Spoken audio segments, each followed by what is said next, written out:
എൻ്റെ പേര് ശ്രീലത എന്നാണ്. ഞാൻ കോട്ടയം ജില്ലയിൽ കറുകച്ചാലിൽ നിന്ന് വരികയാണ്. ഇതെൻ്റെ രണ്ടാമത്തെ സാക്ഷ്യമാണ്.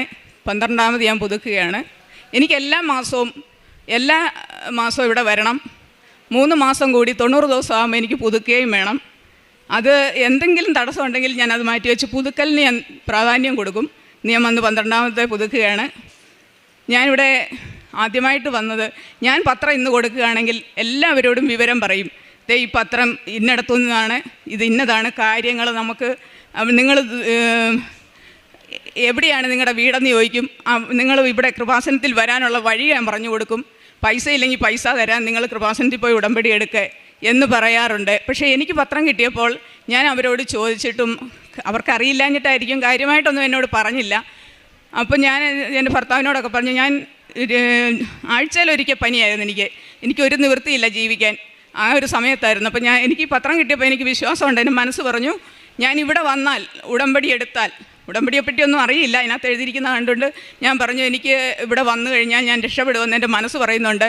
ഞാൻ എൻ്റെ ഭർത്താവിനോടും മോനോടും പറഞ്ഞു, ഇത് എനിക്കിവിടെ പോകണം, എനിക്ക് പോയേ പറ്റുള്ളൂ എന്ന് പറഞ്ഞപ്പം അവർ പറഞ്ഞു, കുഴപ്പമില്ല, ഞാൻ പുറത്തൊക്കെ അന്വേഷിക്കട്ടെ എന്ന് പറഞ്ഞ് അന്വേഷിച്ചപ്പം പറഞ്ഞു അവിടെ പോകരുത് എന്നുള്ള നെഗറ്റീവായിട്ടുള്ള അറിയിപ്പുകളാണ് കിട്ടിയത്. അത് കഴിഞ്ഞ് ഞാനിങ്ങനെ ഒരു ദിവസം, എനിക്ക് തീരെ വയ്യായിരുന്നു. അങ്ങനെ ഒരു ദിവസം ഞാൻ എൻ്റെ ഭർത്താവിനോട് പറഞ്ഞു, എന്നെ മണർകാട്ട് പള്ളി, ഞാനൊരു അക്രൈസ്തവയാണ്, ഞാൻ പറഞ്ഞു എന്നെ ഒന്ന് മണർകാട്ട് പള്ളിയിലൊന്ന് കൊണ്ടുപോകണം, എനിക്ക് അവിടെ ചെന്നൊന്ന് പ്രാർത്ഥിക്കണമെന്ന് പറഞ്ഞു. അപ്പോൾ എന്നെ അവിടെ കൊണ്ടുപോയി. ഞാൻ അവിടെ നടക്കി നിന്നിട്ട് അമ്മയോട് പറഞ്ഞു, അമ്മേ എനിക്ക് ജീവിക്കാൻ പാടാണ്, കാരണം മരുന്ന് കഴിച്ചിട്ട് പോലും ജീവിക്കാൻ പറ്റുന്നില്ല, ആഴ്ചയിലൊരിക്കൽ പനിയാണ്, വളരെ അസുഖങ്ങൾ ഉണ്ട്. അപ്പോൾ എനിക്ക് ജീവിക്കാൻ, ഗുളിക കഴിക്കുമ്പോൾ എൻ്റെ കൈയും കാലും എല്ലാം കോച്ചുകയും ഭയങ്കര പ്രശ്നങ്ങളാണ്. എനിക്ക് മരുന്ന് കഴിച്ചെങ്കിലും ജീവിക്കാൻ അമ്മ എന്നെ അനുവദിക്കണം, ഇല്ലെങ്കിൽ അമ്മ എന്നെ തിരിച്ചു വിളിക്കണം, അമ്മ എന്നെ വിളിക്കണം, അല്ലാതെ പറ്റില്ലമ്മ, എനിക്ക് ജീവിക്കാൻ നിവൃത്തിയില്ല എന്ന് പറഞ്ഞു. ഞാൻ വൈകിട്ട് കിടന്നുറങ്ങി. എൻ്റെ വയറ്റിലൊരു മുഴയും ഉരുണ്ടുകൂടി. അതുകൊണ്ടൊന്ന് പാമ്പാടി ആശുപത്രി കാണിച്ചവൻ പറഞ്ഞു സ്കാൻ ചെയ്തുകൊണ്ട് വരണമെന്ന് പറഞ്ഞു. അപ്പോൾ എനിക്കറിയാം, എനിക്ക് സ്കാൻ ചെയ്തുകൊണ്ട് ചെന്നാലും ഓപ്പറേഷൻ ചെയ്യാനോ ഒന്നും അതിനുള്ള ആരോഗ്യമില്ല, മരുന്ന് കഴിക്കാൻ പറ്റില്ല എന്നെനിക്കറിയാവുന്നതുകൊണ്ട് ഞാൻ പറഞ്ഞു, എനിക്ക് ആശുപത്രി പോകണ്ട, എനിക്ക് കൃപാസനത്തിൽ പോയാൽ മതി എന്നൊക്കെ പറഞ്ഞു. അങ്ങനെ ഇരിക്കുമ്പോൾ ഞാൻ വൈകിട്ട് കിടന്നുറങ്ങി. പിറ്റേ ദിവസം വെളുപ്പിനെ ഞാനൊരു സ്വപ്നം കാണുകയാണ്. ഒരു പള്ളിയുടെ ഫ്രണ്ടിലെ ഒരു കുരിശും തൊട്ടി, അതിലെ ഒരു മാതാവ് ഇരിക്കുന്നു. ഫ്രണ്ടിൽ ഒത്തിരി കടകളും ഒരു വഴിയാണ്. ആ വഴിയിൽ കൂടെ വരുന്ന വണ്ടിയിൽ നിന്നും എന്തോ ഒന്ന് എടുത്ത് മേളിൽ നിന്നൊരു മാതാവ് ഇറങ്ങി വന്ന് ഇവിടെ ഇരിക്കുന്ന മാതാവിൻ്റെ ഹൃദയഭാഗത്തേക്ക് വെച്ചു. അമ്മ കണ്ണ് തുറന്നു, ഞാനും കണ്ണ് തുറന്നു. അങ്ങനെയാണ് ആ സ്വപ്നം കണ്ടു കഴിഞ്ഞപ്പോൾ ഞാൻ എന്നാൽ സമയം നോക്കാനായിട്ട് മൊബൈൽ എടുത്ത് നോക്കുമ്പോൾ 5:30. എനിക്ക് അന്ന് 5:30ൻ്റെ പ്രാധാന്യമൊന്നും അറിയില്ല. 5:30 സമയം. അപ്പോൾ ആദ്യമായിട്ട് എൻ്റെ മൊബൈലിൽ ഇവിടുത്തെ ജോസഫച്ചൻ്റെ, ബഹുമാനപ്പെട്ട ജോസഫച്ചൻ്റെ ധ്യാനം കണ്ടു. ഞാൻ ഈ ധ്യാനം എൻ്റെ ഭർത്താവിനും മോനും ഒക്കെ മൊബൈലിൽ നിന്ന് അയച്ചു കൊടുത്തു. അപ്പോൾ മോനോട് ചോദിച്ചു, അമ്മ ഇപ്പോൾ എപ്പോഴും മേലാഴിയൊക്കെ ഉള്ളതുകൊണ്ട് ചോദിച്ചു, അമ്മ ഉറങ്ങിയില്ലേ, എന്താ ഇത് എന്ന് ചോദിച്ചപ്പോൾ ഞാൻ പറഞ്ഞു, മോനെ ഞാനിങ്ങനെ ഒരു സ്വപ്നം കണ്ടതാണ്, ഇതൊക്കെ കണ്ടപ്പോൾ ഞാൻ സമയം നോക്കാനെടുത്തപ്പം അവിടുത്തെ ധ്യാനം കണ്ടു എന്ന് പറഞ്ഞു. അപ്പോൾ പറഞ്ഞു, അങ്ങനെയാണെങ്കിൽ അമ്മ ഇന്ന് കൃപാസനത്തിൽ അച്ഛനെയും കൂട്ടിക്കൊണ്ട് പൊക്കോ, ഞാൻ പറയാമെന്ന് പറഞ്ഞു. അപ്പോൾ എനിക്ക് അവിടുന്ന് വരാനുള്ള ഒരു ആരോഗ്യസ്ഥിതി ഇല്ലാത്ത കാരണം അന്ന് വന്നില്ല. അത് കഴിഞ്ഞ് ഒരാഴ്ച കഴിഞ്ഞിട്ടും എനിക്ക് പറ്റുന്നില്ല. അപ്പോൾ ഞാൻ പറഞ്ഞു, നമുക്ക് ഇന്ന് തന്നെ പോകാം എന്ന് പറഞ്ഞു. ഞാനും എൻ്റെ ഭർത്താവും കൂടെ അവിടുന്ന് ഇവിടെ വന്നു. ഇവിടെ വരിക എന്ന് പറഞ്ഞാൽ ഞങ്ങൾ എങ്ങനെ വരുമെന്ന് എനിക്കറിയില്ല, കാരണം ബൈക്കിൻ്റെ പുറയിൽ ഇരിക്കാനുള്ള ആരോഗ്യസ്ഥിതി എനിക്കില്ല, തല ഇറങ്ങുകയാണ്. ബസ്സിന് വരണോ എങ്ങനെ വരണമെന്നൊക്കെ ആലോചിച്ച് കോട്ടയത്ത് വന്നേച്ച് ഏതായാലും എന്നാൽ ബൈക്കിന് തന്നെ പോകാം, അറിയത്തില്ലല്ലോ, എവിടെയാണെന്ന് അറിയില്ലല്ലോ, നമുക്ക് ചോദിച്ചും പറഞ്ഞും വേണ്ടേ, ബൈക്കിന് പോകാമെന്ന് പറഞ്ഞ് ഞങ്ങൾ ചോദിച്ച് ഇങ്ങോട്ട് വന്നു. പക്ഷേ ആ ചോദിച്ച് ഇങ്ങോട്ട് വന്നതിൻ്റെ കൂടെ എൻ്റെ അസുഖങ്ങൾ മാറുമായിരുന്നു. ഇവിടെ വന്നപ്പോൾ എന്നോട് ചോദിച്ചു, ഇനിയും പ്രാർത്ഥിച്ചില്ലേ, പോകാമെന്ന് പറഞ്ഞു. ഞാൻ പറഞ്ഞു, പോരാ, പ്രാർത്ഥിച്ച് പോയാൽ പോരാ, അതിനകത്ത് എന്തോ ഉടമ്പടി എന്നൊക്കെ എഴുതിയിട്ടുണ്ട്, ഒന്ന് നോക്കിയിട്ട് പോകാമെന്ന് പറഞ്ഞു. ഇവിടെ വന്ന് ഞാൻ എന്തായാലും പരിശുദ്ധ അമ്മ എന്നെ കൊണ്ട് ഉടമ്പടി എടുപ്പിച്ചു. അന്ന് മുതൽ ഇന്ന് വരെ ഞാൻ ആ കറക്റ്റ് 3 മാസം ആകുമ്പോൾ ഞാൻ ഉടമ്പടി പുതുക്കി ആ ഉടമ്പടിയിലെ ജീവിക്കുന്നു. സന്തോഷകരമായിട്ട് അമ്മയോട് ഈശോയോടും ഒത്ത് ജീവിക്കുന്നു. അതിനിടയ്ക്ക് എൻ്റെ ഭർത്താവിനൊരു ലെൻസിനൊരു പ്രശ്നം വന്നു. നേരത്തെ കിഡ്നിക്ക് പ്രശ്നം ഉണ്ടായിരുന്നു. ഞങ്ങൾ കാരിത്താസിൽ ചെന്നു. അവിടെ ചെന്ന് പുള്ളി, ഞാനിവിടെ സാക്ഷ്യം പറഞ്ഞാണ്, ഇതെൻ്റെ രണ്ടാമത്തെ സാക്ഷിയാണ്, അതുകൊണ്ട് ഞാൻ അതിനെപ്പറ്റി വിശദീകരിക്കുന്നില്ല. എങ്കിലും അത്ഭുതകരമായ വിടുതൽ കൊടുത്ത് എൻ്റെ ഭർത്താവിനെ രക്ഷിച്ചു. ഒരു ഗുളിക പോലും കഴിക്കേണ്ടതായിട്ട് പുള്ളിക്ക് ഇന്ന് വരെ ഇപ്പോൾ 1 വർഷമായി ഒരു വർഷത്തിനോടാകും ഒരു ഗുളിക പോലും കഴിക്കേണ്ടതായിട്ട്. ഈ കിഡ്നി രണ്ടും ഫെയിലാണെന്ന് ആശുപത്രിയിൽ നിന്ന് പറഞ്ഞു. ലെൻസിന് ഗ്രോത്ത് ഉണ്ട്, അത് ബയോപ്സിക്ക് വിടണമെന്ന് പറഞ്ഞു. ഒരു ഗുളിക പോലും കഴിക്കാതെ എൻ്റെ പരിശുദ്ധ അമ്മ അതിനെ എടുത്തു മാറ്റി. ഇന്ന് യാതൊരു അസുഖവും ഇല്ലാതെ എൻ്റെ ഭർത്താവ് ജീവിക്കുന്നു. അതുപോലെ പുള്ളിക്ക് ഇങ്ങനെ ഞെളിഞ്ഞു പോകുന്ന ഒരു നടുവേദന വരുമായിരുന്നു, ചരിഞ്ഞരിഞ്ഞ് നടക്കുകയുള്ളായിരുന്നു എന്തെങ്കിലും ചെയ്ത് കഴിയുമ്പോൾ. ഞാൻ നമ്മുടെ പരിശുദ്ധ തൈലം പുള്ളിയുടെ നടുവിന് പുരട്ടി. ഞാനത് പുരട്ടുന്നതിന് മുമ്പേ പുള്ളിയോട് ഞാൻ പറഞ്ഞു നമുക്ക് ചൂട് വെക്കാമെന്ന് പറഞ്ഞു. പക്ഷേ അന്ന് വൈകിട്ട് കടന്നു കഴിഞ്ഞപ്പോഴത്തേക്കിന് എനിക്ക് വല്ലാത്ത ടർപ്പൻ്റെ തൈലത്തിൻ്റെ മണം വന്നു. അപ്പം ഞാൻ ആലോചിച്ച് തന്നെ ഇങ്ങനെ ടർപ്പത്തിൻ്റെ തൈലത്തിൻ്റെ മണം വരുന്നതെന്ന്. അപ്പം ഒന്നും മനസ്സിലായില്ല. അത് കഴിഞ്ഞപ്പം പിന്നെയും പിറ്റേ ദിവസം രാവിലെ പുള്ളി പറഞ്ഞു ഇങ്ങനെ നടുവിനിങ്ങനെ പിന്നെയും പോകുന്നു. അപ്പം എനിക്കൊരു ഓർമ്മ വന്നു, അയ്യോ അമ്മയുടെ പരിശുദ്ധ തൈലം ഇവിടെ ഇരിക്കാനുള്ള. അപ്പം ഉടമ്പടി എടുത്തിട്ട് അധികം ആയില്ലായിരുന്നു. ഞാൻ ഈ തൈലം പുള്ളിയുടെ നടുവിന് തൂത്തു. ഇന്ന് 3 വർഷമായി. ഇന്ന് വരെയും പുള്ളി നടു വളഞ്ഞ് നടന്ന് ഞാൻ കണ്ടിട്ടില്ല.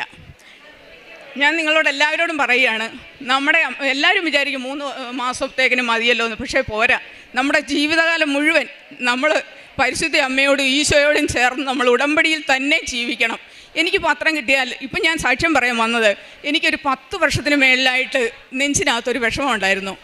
ഞാൻ ആശുപത്രിയിലൊക്കെ ചെന്ന് എൻ്റെ നെഞ്ചിൻ്റെ പ്രശ്നം എന്നാണെന്ന് അറിയാനായിട്ട് എനിക്ക് വയ്യ എന്തെങ്കിലും ചെയ്തു കഴിഞ്ഞാൽ എനിക്കൊരു കട എൻ്റെ അമ്മ തന്നിട്ടുണ്ട്. എനിക്ക് ആയുസ് തന്നു, ആരോഗ്യം തന്നു. എൻ്റെ അമ്മ എനിക്ക് ഒരു വരുമാന മാർഗവും തന്നു.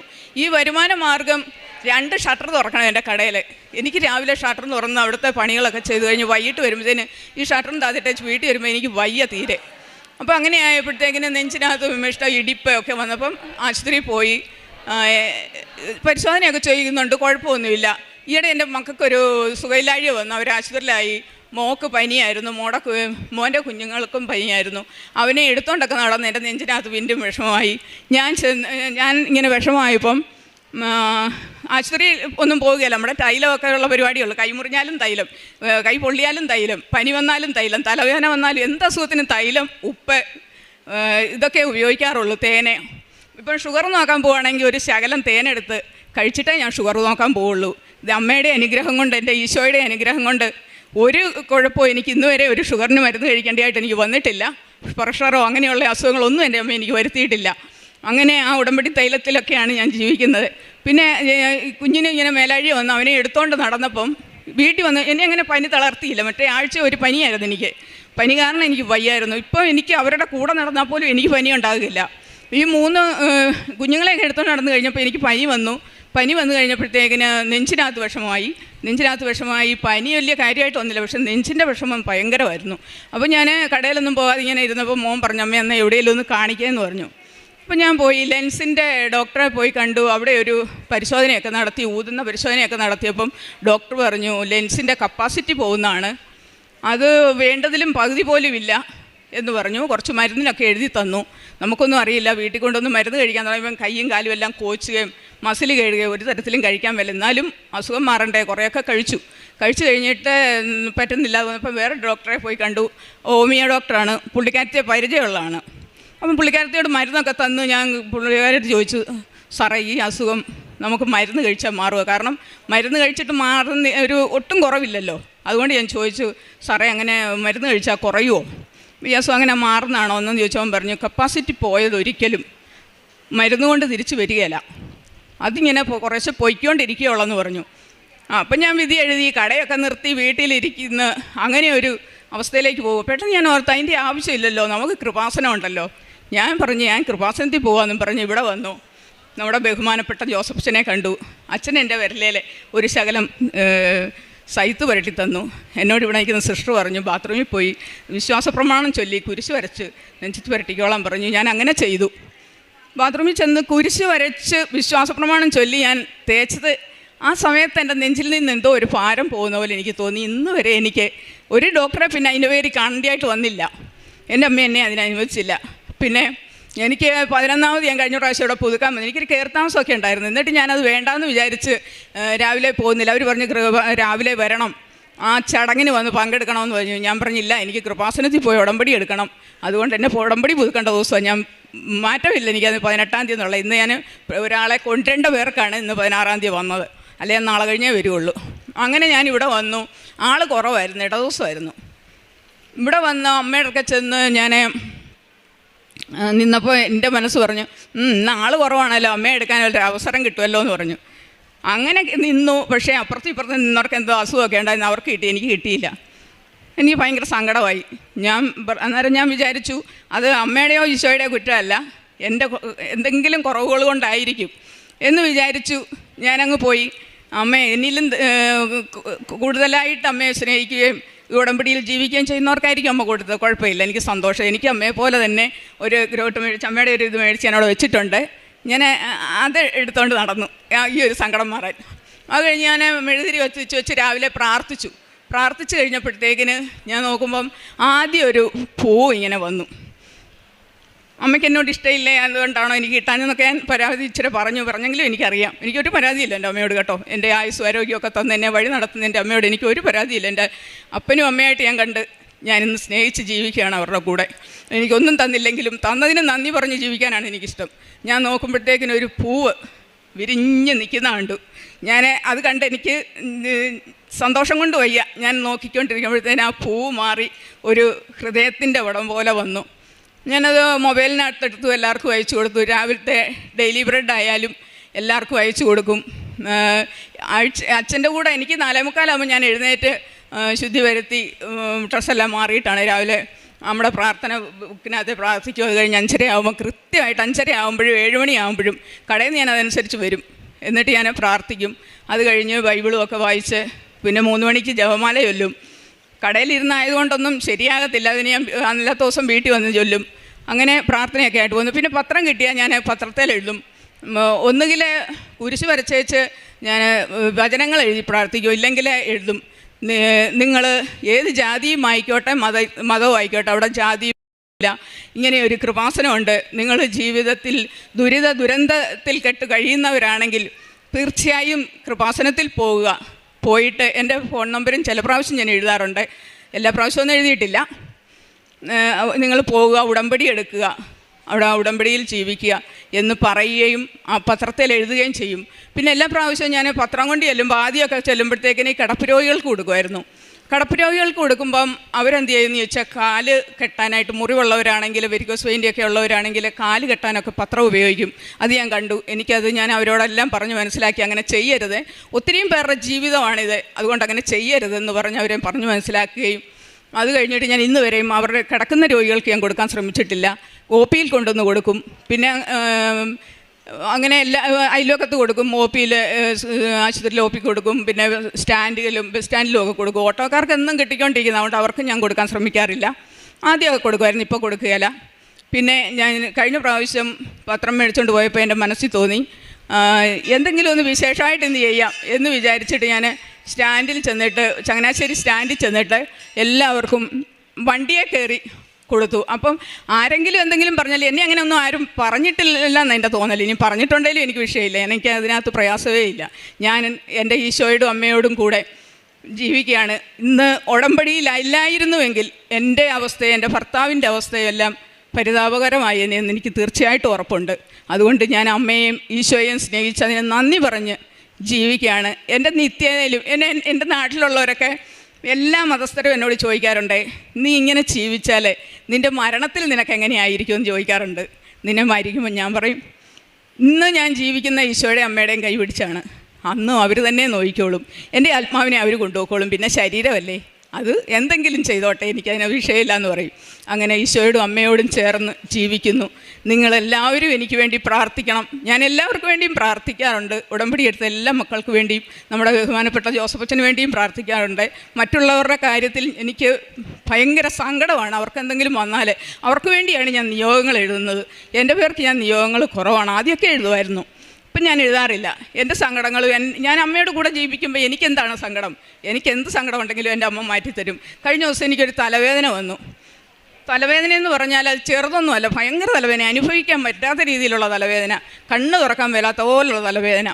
ഞാൻ ഇച്ചിരി തൈലം എടുത്ത് ഞാൻ പുരട്ടി, എന്നാലും അങ്ങോട്ട് കുറയുന്നില്ല. കൊച്ചിത് കണ്ടപ്പോൾ ഓടി വന്ന് എൻ്റെ മകളെന്നോട് പറഞ്ഞു, അമ്മ ഇച്ചിരി വിക്സ് വരട്ടെന്ന് പറഞ്ഞ് കൊണ്ടുവന്നു. ഞാൻ പറഞ്ഞില്ല മോളെ, എനിക്ക് വിക്സ് വേണ്ട. ഞാൻ കൈ മേടിച്ചു കഴിഞ്ഞിട്ട് ഞാൻ പറഞ്ഞു എനിക്ക് വേണ്ട, ഞാൻ തേക്കുന്നില്ല എന്ന് പറഞ്ഞ് ഞാൻ ആ വിക്സ് മാറ്റിക്കളഞ്ഞു. അത് കഴിഞ്ഞ് ഞാൻ കുറച്ച് കഴിഞ്ഞപ്പോഴത്തേന് ഈ തൈലത്തിൻ്റെ ഇതിൽ തന്നെ എൻ്റെ വേദന ഇച്ചിരി കുറഞ്ഞ് ഞാൻ കിടന്ന് ഉറങ്ങുകയും ചെയ്തു. പക്ഷേ രാവിലെ എഴുന്നേരപ്പോൾ എനിക്ക് പിന്നെയും ഒരു തലവേദന വന്നു. അപ്പം അച്ഛൻ്റെ ഡെയിലി ബ്രെഡിൽ 5:30 ഡെയിലി ബ്രെഡിൽ അച്ഛൻ പറഞ്ഞു, ശിരസിൻ്റെ വേദനയും ശിരസിൻ്റെ പ്രശ്നങ്ങളും ഒക്കെ പറഞ്ഞ് അച്ഛൻ പ്രാർത്ഥിച്ചു. ഞാൻ പറഞ്ഞു, അയ്യോ ഇതെൻ്റെയും കൂടെ കാര്യമാണല്ലോ അച്ഛൻ പറയുന്നതെന്ന് പറഞ്ഞു ഞാൻ ഓർത്തു.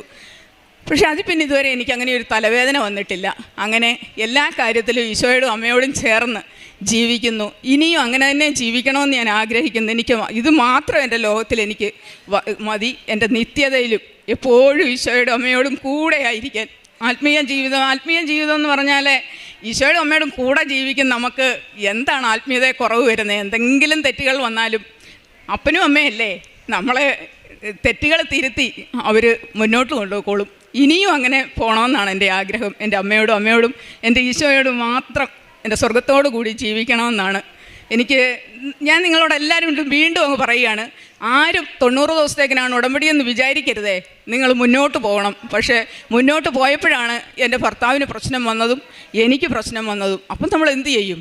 അപ്പം നമ്മൾ കൃപാസനത്തിലെ ഉടമ്പടിയിലാണെങ്കിൽ തീർച്ചയായിട്ടും നമുക്ക് അതിന് പരിഹാരം ഉണ്ടാകും. ഞാൻ പറയുന്നവരോടല്ല അത് പറയും. ഞാൻ ബസ്സേ കയറുമ്പോഴും കടയിലായാലും ഞാൻ ഇങ്ങനെ ചെവി ഓർത്തിരിക്കും. എന്തെങ്കിലും അവരിൽ നിന്നൊന്ന് പറഞ്ഞു കിട്ടാനായിട്ട് ഞാൻ നോക്കും. അവർ എന്തെങ്കിലും ഒന്ന് അവർക്ക് മേലാഴിയോ സാമ്പത്തിക പ്രശ്നമോ പറഞ്ഞാൽ അന്നേരം ഞാൻ എല്ലാ വിധവും പറഞ്ഞു കൊടുക്കും. നിങ്ങൾ ഇന്നടത്ത് പോകണം, അത് ഇന്നത് വഴിയാണ്, എല്ലാ കാര്യങ്ങളും വിശദീകരിച്ച് ഞാൻ പറയാറുണ്ട്.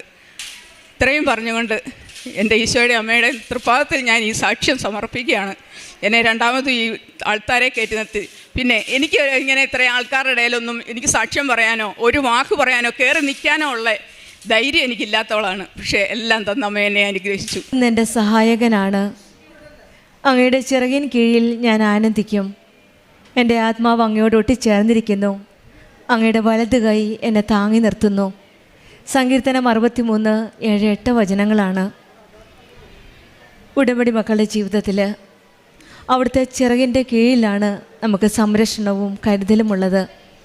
അവിടുത്തെ വലത് കൈയാണ് നമ്മെ താങ്ങി നിർത്തുന്നത്. ജീവിതത്തിലെ പ്രതിസന്ധികളിലും പ്രശ്നങ്ങളിലും കടബാധ്യതകളിലും രോഗാവസ്ഥകളിലൂടെയൊക്കെ കടന്നു പോകുമ്പോൾ, നമ്മുടെ ജീവിതം അകപ്പെട്ടു പോകുമ്പോൾ ഉടമ്പടി നമ്മെ ഓർമ്മിപ്പിക്കുന്നത് ദൈവം നമ്മെ ഒരിക്കലും കൈവിടുകയില്ല എന്നാണ്. കൃപാസനം അമ്മയാണ് നമ്മെ ഓരോരുത്തരെയും ദൈവത്തിൻ്റെ ചിറകുകളുടെ നിഴല് പോലെ ഉടമ്പടി മക്കളെ സംരക്ഷിക്കുന്നത്. ഉടമ്പടിയിൽ നാം പ്രാർത്ഥിക്കുമ്പോൾ നാം അനുഭവിക്കുന്നത് ഒരു അമ്മയുടെ കരുതലും ആശ്വാസവുമാണ്. പരിശുദ്ധ അമ്മ, കൃപാസനം അമ്മയാണ് നമ്മെ ഓരോരുത്തരെയും ആ ചിറകിന് കീഴിലേക്ക് നമ്മെ കരം പിടിച്ച് നയിക്കുന്നത്.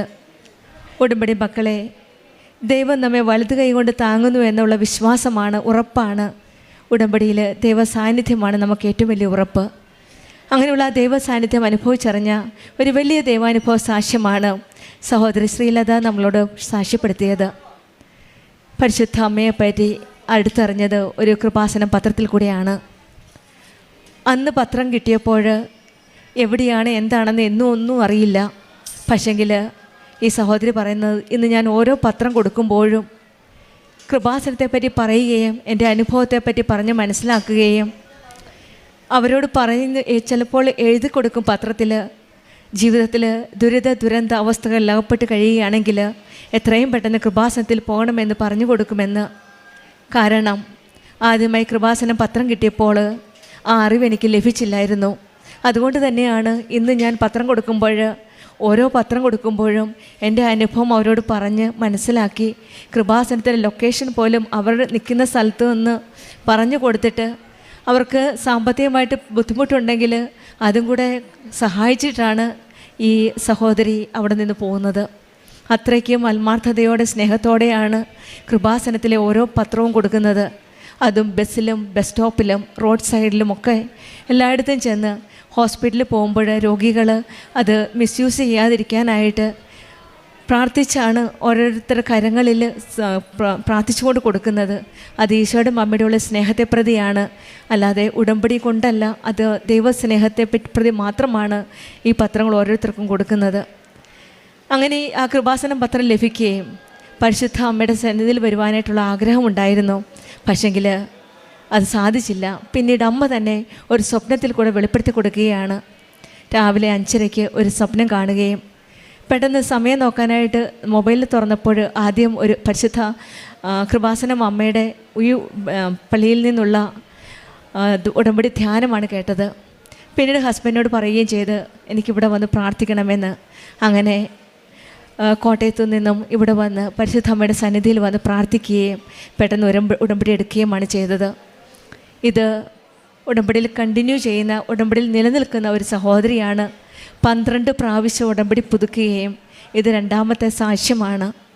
10 വർഷങ്ങൾക്ക് മുമ്പ് ശരീരത്തിലൊരു നെഞ്ചിടിപ്പുണ്ടായിരുന്നു. അത് പല പ്രശ്നങ്ങൾക്ക് ടെസ്റ്റ് ചെയ്തു. അത് ചെസ്റ്റ് കപ്പാസിറ്റി കുറയുന്നു എന്നാണ് ഡോക്ടേഴ്സ് പറഞ്ഞത്. പല മരുന്നുകൾ കഴിച്ചു, ഹോമിയോയിൽ പോയി. പക്ഷേങ്കിൽ അവസാനമായിട്ട് ഡോക്ടറോട് വീണ്ടും ചോദിക്കുകയാണ് ഈ സഹോദരി, മരുന്ന് കൊണ്ട് ഈ രോഗം മാറുമോ എന്ന്.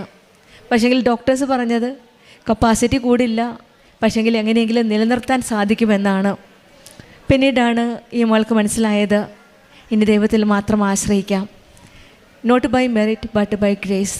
ദൈവത്തിൻ്റെ കൃപയിൽ എനിക്ക് രോഗത്തിൽ നിന്ന് സൗഖ്യം ലഭിക്കുമെന്ന് ഈ സഹോദരിക്ക് പൂർണ്ണമായിട്ട് വിശ്വസിക്കുകയും പിന്നീട് നേർച്ച വസ്തുക്കൾ ഉപയോഗിച്ച് പ്രാർത്ഥിക്കുകയും ബഹുമാനപ്പെട്ട ജോസഫ് അച്ഛനെ വന്ന് കാണുകയും ചെയ്തു. ബഹുമാനപ്പെട്ട ജോസഫ് അച്ഛൻ സൈത്ത് കൊടുക്കുകയും ആ സൈത്ത് അവിടെ വാഷ്റൂമിൽ പോയി പ്രാർത്ഥിച്ച് തേൽച്ച് ആ നിമിഷം തന്നെയാണ് ഈ സഹോദരിക്ക് എന്തോ നെഞ്ചിൽ നിന്ന് പോയതായിട്ട് തോന്നിയത്. ആ നിമിഷം തന്നെയാണ് ഉടമ്പടി ഉടനടി എന്ന് പറഞ്ഞതുപോലെ ബഹുമാനപ്പെട്ട ജോസഫ് അച്ഛൻ പ്രാർത്ഥിച്ച ആ ദിവസം തന്നെ സൈത്ത് തേച്ച് ആ നിമിഷം തന്നെയാണ് ഈ സഹോദരിയുടെ രോഗം പൂർണ്ണമായിട്ട് സൗഖ്യപ്പെട്ടത്. ഇവിടെയും സമയ ചുരുക്കത്തിൻ്റെ അമ്മയുടെ ഇടപെടലുണ്ട്. നമുക്ക് മെറിറ്റില്ല. ഡോക്ടേഴ്സ് പറയുകയാണ് ഇനി ഇത് നിലനിർത്താനേ സാധിക്കുകയുള്ളൂ, മരുന്നില്ല എന്ന് പറയുമ്പോഴും മരുന്നുള്ള ഒരു വ്യക്തിയുണ്ട് നമ്മുടെ കൂടെ. അത് പരിശുദ്ധ അമ്മയാണ്, കൃപാസനം അമ്മ. നമുക്ക് സാധ്യമായ കാര്യമാണ് സാധ്യമാക്കി തരുന്നത്. നമ്മൾക്ക് കഴിവില്ല, മരുന്നുകൊണ്ട് കഴിയില്ല എന്ന് പറഞ്ഞതാണ്. മരുന്നില്ലാതെ തന്നെ സാധാരണ പരിശുദ്ധ അമ്മയുടെ സന്നിധിയിൽ വന്ന് സൈത്ത് ഉപയോഗിച്ച് ബഹുമാനപ്പെട്ട ജോസഫ് അച്ഛൻ്റെ കൈവെപ്പ് ശുശ്രൂഷ വഴി ആ രോഗം പൂർണ്ണമായിട്ട് സൗഖ്യപ്പെടുത്തി കൊടുക്കുകയാണ്. അത് ഈ മകളുടെ ആത്മീയ ജീവിതത്തിലുള്ള ആസ്ഥിയിലൂടെയാണ്. ഈശോയുടെ അമ്മയുടെ ചേർന്ന് നിൽക്കുമ്പോൾ, ഒട്ടു നിൽക്കുമ്പോഴാണ് അവിടുന്നാണ് എൻ്റെ സഹായകനെന്നും അവിടുത്തെ ചിറകിൻ കീഴിൽ ഞാൻ ആനന്ദിക്കുമെന്നുമുള്ള ആ സങ്കീർത്തനത്തിലുള്ള വചനമാണ് ഈ സഹോദരിയുടെ ജീവിതത്തിൽ. ഈശോയുടെ അമ്മയുടെ ഒട്ടു നിൽക്കുമ്പോൾ, ആ ചിറകിൻ കീഴിൽ അഭയം തേടുമ്പോൾ, ശരണം തേടുമ്പോൾ നമ്മെ സഹായിക്കുന്ന ഒരു ദൈവത്തെയാണ് ഈ സഹോദരിക്ക് കണ്ടുമുട്ടാൻ സാധിച്ചത്. അതുപോലെ തന്നെയാണ് ഉടമ്പടി പുതുക്കാൻ വന്നപ്പോൾ അമ്മയെ കിട്ടണമെന്ന് ആഗ്രഹിച്ചു, പക്ഷെങ്കിൽ കിട്ടിയില്ല. ആ സങ്കടത്തോടെ അല്പം സങ്കടത്തോടെയാണ് പോയത്. പക്ഷെങ്കിൽ അമ്മ ആ കൊച്ചു സങ്കടം പോലും മനസ്സിലാക്കാൻ സാധിച്ചു. പിറ്റേ ദിവസം തന്നെ ഉടമ്പടി മെഴുകുതിരി നമുക്കറിയാം, രാവിലത്തെ പ്രാർത്ഥനയ്ക്ക് നീലത്തിരി കത്തിച്ച് പ്രാർത്ഥിച്ചപ്പോൾ ആ തിരിയിൽ പൂവിൻ്റെ രൂപത്തിൽ വന്ന് പിന്നീട് അത് ഹൃദയമായി മാറുകയാണ്. മകളോട് സഹോദരിയോട് പറയുകയാണ്, പേടിക്കേണ്ട, ഉടമ്പടി ഈ പ്രത്യക്ഷണത്തിൽ കിട്ടിയില്ല, പക്ഷെങ്കിൽ ഞാൻ നിൻ്റെ കൂടെ ഉണ്ടെന്നുള്ള ഒരു സാന്നിധ്യമാണ് ആ മെഴുകുതിരിയിലൂടെ അമ്മ മാതാവ് വെളിപ്പെടുത്തി കൊടുത്തത്. അമ്മയുടെ സാന്നിധ്യം അനുഭവിച്ചറിയണമെങ്കിൽ അമ്മയുടെ അത്രമാത്രം അടുപ്പമുണ്ടായിരിക്കണം. ഈ മോൾക്ക് അത്രമാത്രം അടുപ്പം ഉണ്ടായിട്ട് തന്നെയാണ്, ആ സ്നേഹം കൊണ്ട് തന്നെയാണ് അമ്മയ്ക്ക് മനസ്സിലറിയാൻ സാധിക്കുകയും ആ മകളുടെ ആഗ്രഹം അനുസരിച്ച് അമ്മ ആ മെഴുകുതിരിയിലൂടെ അമ്മയുടെ സാന്നിധ്യം വെളിപ്പെടുത്തി കൊടുക്കുകയും ചെയ്തത്. തലവേദന വന്നപ്പോഴും മറ്റെല്ലാ രോഗങ്ങൾ വരുമ്പോഴെല്ലാം ഉടമ്പടി തൈലം, നേർച്ച വസ്തുക്കൾ മാത്രം ഉപയോഗമാണ് ഈ സഹോദരിയുടെ ജീവിതത്തിൽ നമുക്ക് കാണുവാൻ സാധിക്കുന്നത്. ഏത് സാഹചര്യത്തിലും ഈശോയുടെ അമ്മയോട് ചേർന്ന് നിൽക്കുകയാണ്.